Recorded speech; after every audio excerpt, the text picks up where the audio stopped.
This is a story my student told me. It is essentially not a ghost encounter, but it's on the same scale of the paranormal, and I truly believe it. About myself, I am foreign expat who works and lives in Beijing, China. I have been to many countries around the globe, especially in Asia. I like to visit new places and gather information about the locals, and try to learn something about foreign cultures.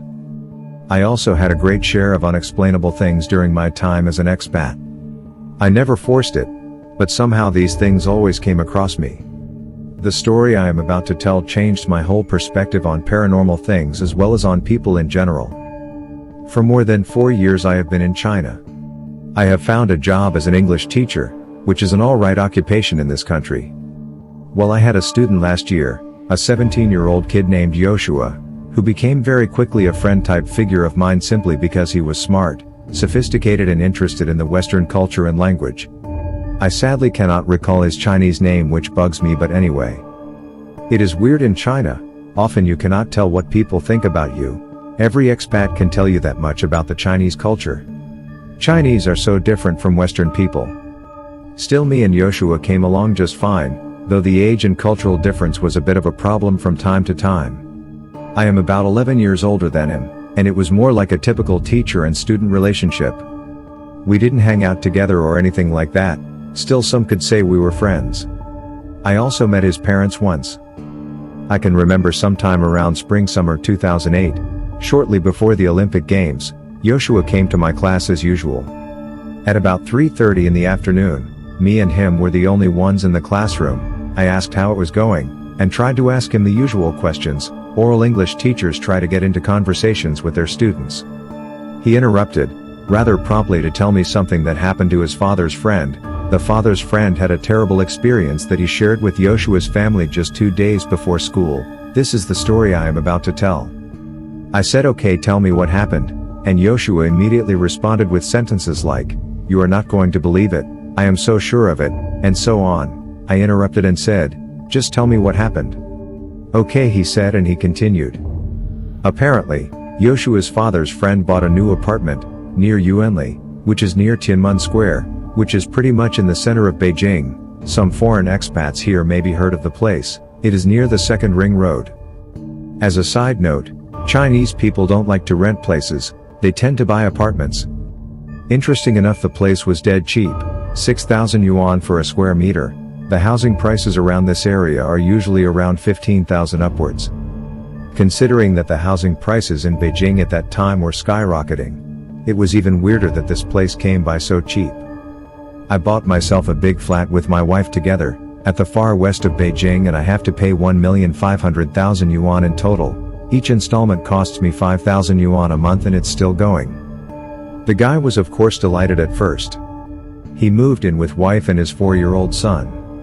Everything seemed to be normal when suddenly, the son of that man started to act abnormally near the living room. There was nothing wrong with the room, but the child kept on crying and screaming as soon as he came near to that room.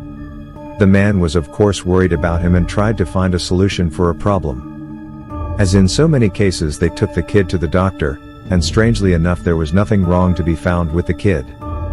The father and the mother of the boy were worried that it might be a psychological problem, but the grandparents of the boy insisted to consult a Feng Shui master.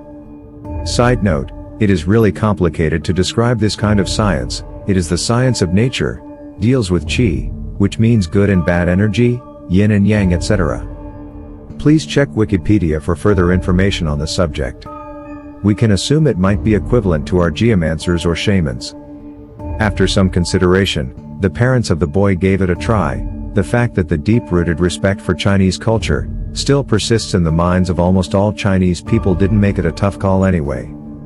My wife actually did the same when we moved in. As soon as the geomancer arrived, he instantly noticed that something was not good about that living room, so he used some devices, like the Feng Shui wheel, to gather enough info to discuss the next step. Meanwhile, the little boy who behaved so abnormal before moved to the grandparents' house for precaution. The Feng Shui master finally decided that the wall between the living room and the dining room, that what was told to me, I don't recall the direct outlook of the apartment, must be torn down. Fair enough, said the boy's father, who told the story to Joshua's family. So after the geomancer left, The friend of Yeshua's father decided to call some worker to tear this wall down. If a geomancer says so, usually there are no questions asked. The workers came by the apartment a few days later, and the father of the little boy was the first one to scrap off the wallpaper. What they found is something that can be best described as bizarre and horrible. I couldn't believe that myself at first. The workers found loose bricks behind the wallpaper stacked up onto each other. I mean, they were loose. No cement between them. They started to pull out each brick one by one, until they saw a plastic bag behind those brick layers. A terrible stench arose from it, and from this point on I felt sick because I already had some kind of dark sense of foreboding what is about to happen. I was telling myself, what the hell? Well, the workers opened up the bag and found a dead woman moored into the wall. I mean, this is terrible and beyond comprehension. The end of the story was that the pre-owner of that apartment killed his wife, and moored her into the wall. He wanted to sell the apartment as quick as possible and get out of there quickly, and that explains the low price of the apartment. The police came later and took him into custody, etc. What is astounding about this story is, not the cruel murder that happened, it was the little boy. Without him nobody would have even noticed. Don't ask me what that is. I heard about the third eye, that young children possess. The third eye is referred to term of seeing of feeling paranormal activities like ghosts, demons, portals, etc. But I never found any truth to this until Yeshua told me that story. I consider myself a semi-believer now, though at that moment I was really skeptical, but I asked my student if he was telling the truth, and to be honest, he told me some pretty nasty family secrets before this event. I mean, he was very open to me, and he never made a scam or lied to me in any way. I also talked to the father of the little boy, just to confirm the whole story. He gave me even more insight to it and told me some disgusting details about the decomposition of the body, so on. Stuff that doesn't really add to the overall experience. Quite frankly, I don't care much if people believe me or not. Many of my friends say wow, but are nor really willing to accept it. Thanks for listening to iSpooks. Subscribe to iSpooks channel, hit the like button if you enjoyed the story, and turn on the notification bell for more spooky stories to come.